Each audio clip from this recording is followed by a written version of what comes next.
Coming up, allegations of influence peddling as the FBI probes Team Brownback. We examine what's at stake. Plus, the politics of tax breaks is giving more than $40 million to one of the city's most financially successful companies a good use of TIF incentives. A fix for free-day violence at the zoo. And is there finally going to be a use for one of the Metro's most maligned malls? Hello, I'm Nick Haynes, and welcome again to the program that takes you behind the headlines, making news in this place we call home, dissecting the week's news stories from 41 Action News, Garrett Hake, KCPT special correspondent Sam Zeff, Kansas City Star development reporter Kevin Collison, and Star political reporter, columnist, and blogger Dave Helling.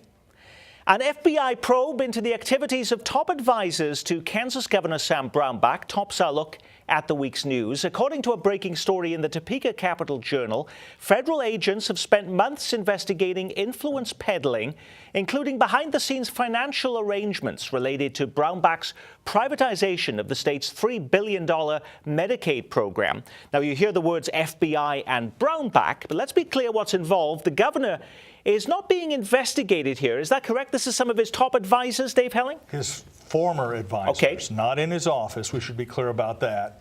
I can tell you that we've done some of our own reporting this week and over the weekend, Nick. We can confirm, having talked to multiple sources, that the FBI has been looking into the so-called pay-to-play allegations involving lobbyists in Topeka for about a year. It isn't just Medicaid. There are other issues involved. And it is primarily focused on a company called Parallel Strategies, which is three people: David Kinzinger, Brownback's former chief of staff; George Stafford, who is a former deputy chief of staff when Brownback was in the Senate; and a guy named Riley Scott, who is the son-in-law of the Senate president and also has some connections to Brownback earlier in his career. None work now in his office. All three are registered lobbyists for various concerns. The FBI is talking with people about them and others, I must say, and others, not just those three, about the so-called pay-to-play atmosphere, if you will, in Topeka over the past 18 months. What apparently, though, is supposedly to have taken place, Sam Zeff? Well, as they were transitioning into CanCare, which was moving Medicaid into the private sector, there were three companies that have been enrolling people into Medicaid coverage, and the reporting suggests that to get those contracts, that those companies needed to contract with some of these former Brownback aides for lobbying and other sorts of things. For these companies, even though we had a report this week that they lost money in the first year of CanCare, there's potentially millions of dollars in profits for these for-profit companies. Yep. Now, you did some extensive reporting on the CanCare program and the privatization last year, Sam, but was anybody squawking at that point about pressure being placed on them? No, not at all. And you know, this is not surprising. This is not the kind of thing that the executives for these managed care companies are going to say. This is the kind of thing that bubbles beneath the surface, and it really takes an FBI investigation to ferret that out. But just because the FBI comes looking for something doesn't mean that charges will be filed, there will be arrest. We had just a few years ago in the Missouri legislature, there was concerns about pay for play, and we were told, and we talked about a lot on this program, there were going to be people coming out in orange jumpsuits, top legislative leaders coming out in orange jumpsuits. Nothing happened. It all blew over, Garrett. Well, this kind of one hand washing the other, particularly when you have a sort of single party in control of a state house, is not terribly uncommon. If you want to get business with CanCare, there's really no one who understands it better than David Kinzinger and the guys who were the architects of this when they were part of Brownback's team. But I can tell you this, what you're going to hear over and over and over again, you talk about hearing FBI and Brownback in the same sentence. If you're Paul Davis, if you're somebody who wants to be the next governor of Kansas, those two things are going to appear very close to each other in a lot of speeches between now and November. Sorry, Dave. Let me just, for example, give an example of the Medicaid-related connections that are in part of this story. There is a company called Centene, which is based in St. Louis. Its subsidiary, Sunflower, is one of the successful bidders for the CanCare contract. It's represented by a guy named Matt Hickam. Hickam is a former partner of David Kinzinger. So that's kind of the point A to point B to point C to point D that the FBI is apparently looking at. But just so we're clear, it isn't just about Medicaid. We've talked to people who tell us that it's a much broader investigation, and you're, by the way, precisely right. It could come to nothing, but there's a broader examination, if you will, of the atmosphere surrounding former aides and lobbying. But Garrett mentions the governor, and none of this is pointing to the governor at this point, isn't that but correct? He's had better weeks. Okay. I mean, but you have on the front page of the Star this week, Kansas credit rating drops. That becomes a national story. If you're the governor of Kansas, are you more worried about that this week or an FBI probe? Boy, if you're asking me, I'm not sure which is more nerve-wracking. I think long-term it may be the drop in the credit rating because it reflects the dire financial challenge facing the governor's office, but you don't want to see your name and FBI in the same headline very often. Sam. Also, this is an FBI investigation right now. That's bad enough. But if we start seeing reporting that there's a grand jury investigation, that there's subpoena for records, then it gets very serious. And for Brownback, whether you're part of an FBI investigation or your credit rating is dropping, I think that's trying to decide whether you want your left hand or right hand slammed in the door. Kansas City's Ford plant making national news this week as it begins production on the brand new Ford Transit van, part of a $1.1 billion investment the automaker made at the Claycomo plant. I couldn't be prouder of anything else I've done as your governor. Now, that's Missouri Governor Jay Nixon claiming approval of an auto bill that provided $100 million in tax breaks for the Claycomo plant over 10 years was the highlight and proudest moment of his time in office. Really, is this the most effective thing that Jay Nixon has done as governor? I will let someone else answer that question. I Well, wrote a all I column can about say this is, today. most guys, they get around a new car, they get pretty excited. And he was in a whole plant full of them. But, it is one of the great unsung stories, I think, of the Kansas City economy over the past 10 years has been the strength of its automotive industry. This was not just earlier this week, we had another announcement about an auto supplier hiring another 200 or 300 people opening up in Riverside. The fact that the Claycomo plant has stayed open, and there were a lot of cities that lost their major car plants during the downturn in the auto industry, and they've reinvested in it. They're hiring more people. Fairfax, huge new reinvestments there. And it's not just those plants, it's all these new parts companies that are locating here in the Kansas City area. It's dynamic, solid economic development news, and I think people should be fairly thankful. Now, the governor could have been saying, though, this week that his proudest moment was saving Missouri from financial disaster because he vetoed the income tax cut, the first income tax cut in 90 years in the state of Missouri. And getting back to what we talked about a minute ago, he was quick to put out a release after Kansas ran into huge problems with their revenue drop and the bond down rating to say, look, we don't want to go down the road of Kansas. It was like basically manna from heaven for him to make the argument that this veto should be sustained over the tax cuts. And what I was trying to write in my column today is he made that statement about the Kansas tax cuts the day after he called tax cuts for Ford the biggest achievement of his time in office. Tax cuts that provided jobs at the Ford plant. So to argue on the one hand that tax cuts for everyone won't bring jobs and are a disaster, but boy, tax cuts for Ford, which by the way made $1 billion in the first 3 months of this year, is at least arguably incongruous if you look at tax policy, Nick, as related to job creation as opposed to equity, fairness, and all the other things. Well, let's dissect a little bit about tax breaks and tax policy, because that's become a big issue in Kansas City because of another company. It was a synagogue for more than 40 years before Congregation Beth Shalom moved to Johnson County. But by plans by one of Kansas City's largest engineering firms to demolish the property is causing controversy. If Burns & McDonnell wishes to develop this space, it's going to do so regardless of whether or not the city offers taxpayer dollars. Success stories such as Burns & McDonnell should be encouraged to develop and grow, but to do so with their own dollars and not come hat in hand to taxpayers. That's Patrick Tuohy from the Show Me Institute, among a number of critics now asking, is giving more than $40 million in tax breaks to one of Kansas City's most financially successful companies a good use of TIF incentives, particularly as Burns & McDonnell is using the tax break to build an addition next to its world headquarters on Ward Parkway. Now, we've heard the critics there, Kevin Collison, but what is the justification that Burns & McDonnell is using to say, hey, we need those incentives to be able to make this project work? Well, there's a couple of points here. I mean, the site of the Beth Shalom, the former synagogue there, is a mess.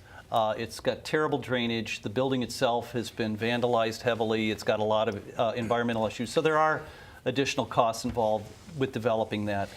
The argument, getting back to what Dave was criticizing, is, these are tax credits specifically associated with a company's promise in return to add new jobs. And you can make the argument that these are both very wealthy corporations, Ford and Burns & Mac. Burns & Mac just moved up to the 18th largest engineering firm in the United States. People recently. forget that. I mean, one of the largest in the country. Very well, and I wouldn't mind getting the salary a good engineer gets these days, believe me, but I had no math aptitude. But, it's a public policy question. I mean, these kinds of incentives, in my mind, make far more sense than what's going on, for example, out in Overland Park and Olathe, where hotels and shopping centers are getting incentives to go into areas that they would otherwise be. And there you really can talk about the substitution effect, where they're taking business away from other places. You are getting highly paid UAW jobs at the Claycomo plant. You're getting a company that's doing quite well with engineers that, again, do quite well and bring a lot of global wealth into this community. I do understand totally the opponents, though, saying, well, wait a minute, these are very well-off corporations.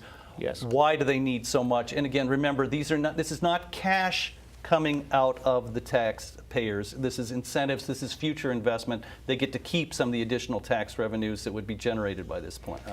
As I read your reporting this week about this issue, the thing that stuck out of my mind as the most ridiculous part of this was Burns & Mac arguing that this is such a difficult site to develop. If only there were a company in Kansas City with great engineering expertise who could figure out how to solve this complicated problem. Right. There might not be a need for that. I think that argument doesn't hold a ton of water. But wasn't it also the situation with, and this is TIF, tax increment financing, it wasn't the whole goal of this program, Dave Helling, that it was to be looking at blighted areas, and people would not view necessarily the area, this is 94th and Warnell Road, and this is right next to Ward Parkway, that this would be a blighted area of this community. Well, first of all, to ask the question suggests, by the way, that someone may have let this site get blighted so it could qualify for TIF. That's an argument you often hear. But frankly, Nick, in this community, we left that behind 20 years ago. The idea of using TIF just for areas that needed this kind of help disappeared in Kansas City really 2 decades ago, and TIF now is asked for in some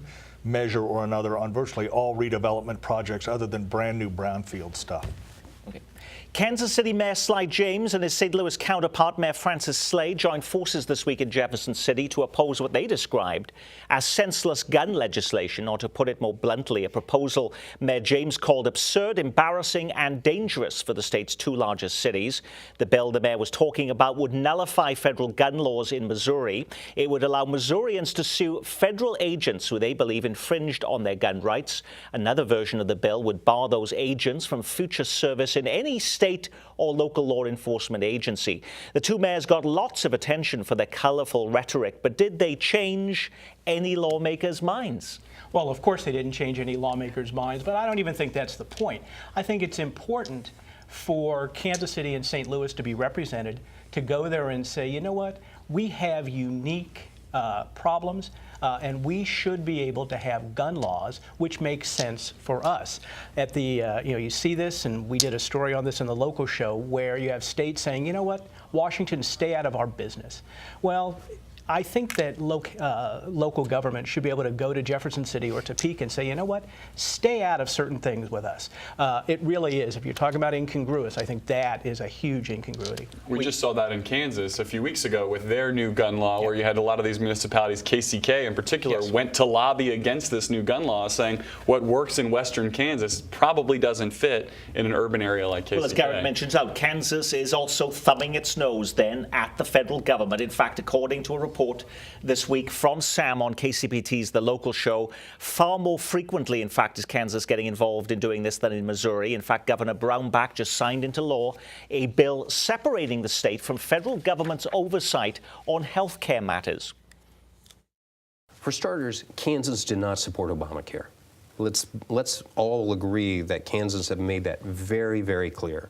They've made it very clear in elections across the state on that. So that's what Kansans have expected, and we've delivered on that.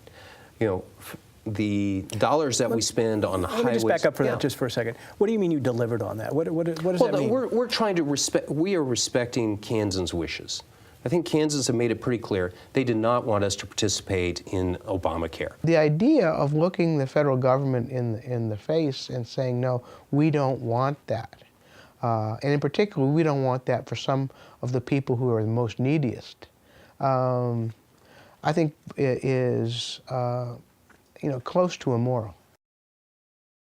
Sam's full report on the rebroadcast of the local show Sunday at 5:30. But Kansas legislators seem very worried about intrusion from the federal government, as was seen in that report. But as Garrett pointed out, we had the nullification of Kansas local cities and county laws relating to guns just this past week in the state of Kansas. Sam Brownback signed that into law. Why aren't they concerned about that when it comes to local governments?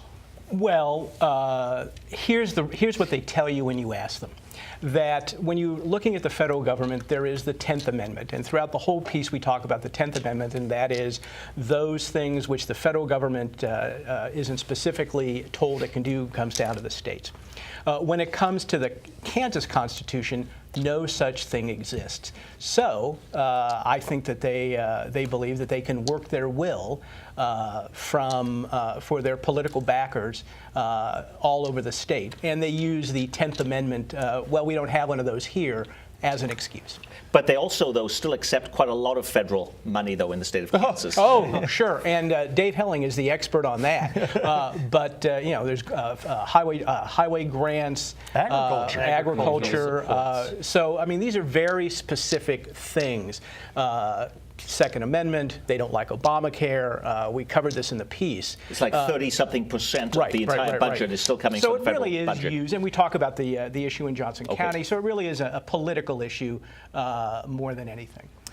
Once a vibrant mall, it's been largely desolate for the last decade, and no one has figured out what to do with it. I'm talking about Indian Springs Mall in Kansas City, Kansas, which does have a very visible location along I-635, which many people pass on the way to the airport. This week, its future lies in the hands of Lane 4. The local real estate firm has been picked by Wyandotte County government to dream up something new for the 700,000 square foot enclosed shopping center. So do they have any ideas, Kevin?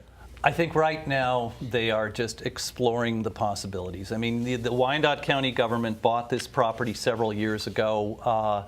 They have been unable to crack the nut. Lane 4 does have a lot of experience with redeveloping older shopping properties. They just bought the Metcalf South property at 95th and Overland, and Metcalf, although they're still very early in the stages for that. They bought several older shopping centers in northeast Johnson County that they've been reinventing and sprucing up. You know, again, it gets back to a discussion we've had in the past on the show. What do you do with these big old enclosed malls that were such a popular way to shop? It is a prime piece of real estate on a very highly visible interstate and close to I-70 as well. I would see potentially ideas of demolishing the property and replacing it maybe with one of these so-called lifestyle centers with some larger box businesses. Could be a nice center for distribution. Well, I was looking through the archives of our own show and how many times we've talked about this. They've had plans to do a revitalization there, whether it was going to be new shops at one time, then it was going to be a transportation hub at one time, yet nothing has ever worked. And yet in Wyandotte County, they've obviously had a renaissance. They've had all sorts of every single new attraction, all of these new shops, but it doesn't seem to be there. It's very, well, and one other quick thing, Lane 4 does have some experience in doing some projects in the older parts of Wyandotte County, but everything you just mentioned is in that western area out by 435 and 70, and it's not the older part of KCK. The area around Indian Springs Mall is nowhere. It's an urban infill site. It's not that kind of appealing, wide open space that you can hop on a car in southern Johnson County and be there in 10 minutes. I mean, this is a place that's going to have to come up with some kind of a unique use that may not have anything to do with the neighborhood. It may have to be just to do with the fact that it's got great interstate access and visibility. One of our videographers said to me before the show, and this was the place to go when she was growing up, the mall that you had to be. How often have we heard that on this show? The Bannister Mall was the place to go. Metcalf South. But the other thing to keep in mind, Nick, is not only are big box malls like this under enormous pressure here and around the country closing down like crazy, but the very nature of retailing itself is changing to some degree. People people buy over the internet now. They don't really go anywhere to buy some of the things they need. And so groups like Lane 4 and others not only have to sort of look at the current environment, they have to have some understanding of what it's going to look like 10, 20 years from now. Garrett bought his suit and tie online. Oh, no, you didn't, did you? Okay. No, this is, you threw me there, Nick. No, you look at these big boxes, this is the problem. You cannot lure those anchor tenants as easily as you used to. You might need 3 or 4 big anchor tenants to keep a single mall like that open. Look at Mission Gateway. If you've got a Walmart that wants to come in, no one wants to be the other tenant with a Walmart. You might see that with a hardware store or something like that, but to support a big box location like that on one big corner, you need to convince 3 or 4 of these major anchor tenants to play nice together. And none of these places have found the cure for that so far. And so it may not end up being a retail center. I mean, there are certainly other uses that could go on there. And I'm thinking in terms of the fact that this area still has a huge demand for distribution space, for kind of quasi-industrial space. It may not be exactly what the folks in KCK would like there, but again, as you point out, they've got a sales tax monster going on out there by the Village West area, and that's definitely helping that economy, and maybe they don't need another large shopping center. Kansas City Zoo officials say they've come up with a fix for combating violence and overcrowding on those free days set aside for Jackson and Clay County residents. The zoo will mail a postcard to every household with a coupon, allowing them to pick when to come during a weekday in July, September, and November. The change is in response to gunfire and fighting that marred the last free day in March, when a crush of about 19,000 people proved too much. Similar problems arose on a free day last year. But does mailing out a postcard with a ticket coupon fix the violence issue, Garrett? It may very well. I think anything that cuts down on the total number of people who are going to be there, overcrowding tends to lead to this kind of thing when you, in the first place. I think the one issue that you see a little bit of Jackson County folks losing out is you lose the free bus service to get there on the free days. But I think anything that lowers the total crush on the infrastructure is probably going to help. Good solution to the problem then, Sam? Well, I think Garrett is right. I think if you can actually pare down how many people come there. But my first thought when I saw this was Francis Slay and Sly James were right. We need a better way to control guns in Kansas City and also in St. Louis. Yep. Which this does nothing to address in any way. Not a No, absolutely not. But it does get back into the bigger picture. What we were talking about earlier is we've got such a disconnect between the rural-dominated legislatures of Missouri and Kansas and the needs of their major urban areas. And this gun thing is just another symptom of a big problem we have where most of the economic wealth of these states are generated by their metros, but they are under the thumb of laws passed by legislators that have very little understanding, and they're trying to play to audiences that have no understanding of what some of the problems our cities are facing, including gun violence. Right after the shooting at the zoo, I think they arrested a 16-year-old It was sad. and had on a probation violation and other charges. On what planet is a 16-year-old should be carrying a handgun at all? They helped design the Winter Olympic Stadium in Sochi and the Olympic Stadium in London. Now Kansas City-based sports architecture firm Populous is pulling up stakes at its longtime home downtown and heading for the plaza. They're moving into the Board of Trade building along with its 240 employees. But interestingly, according to the Kansas City Star, Populous's departure continues a big exodus of private jobs from downtown. Between 2001 and 2011, the area from Crown Center to the River Market lost more than 16,000 jobs, a nearly 20% drop despite all the billions of dollars in improvements. How can that be, Kevin? This has been the dark lining to the cloud of what's been happening downtown. You've seen a complete change in the atmosphere as far as entertainment, culture, lots more people living there. It seems like about every other week I'm doing a story about somebody who wants to bring apartments downtown. Why the private sector in Kansas City has not bought into the renaissance of downtown, to me, is a bit of a mystery, and to me, it's a challenge. I think corporate leaders in this community should take a look in the mirror and say, hey, look, we give a lot of lip service to wanting to have a vital downtown area.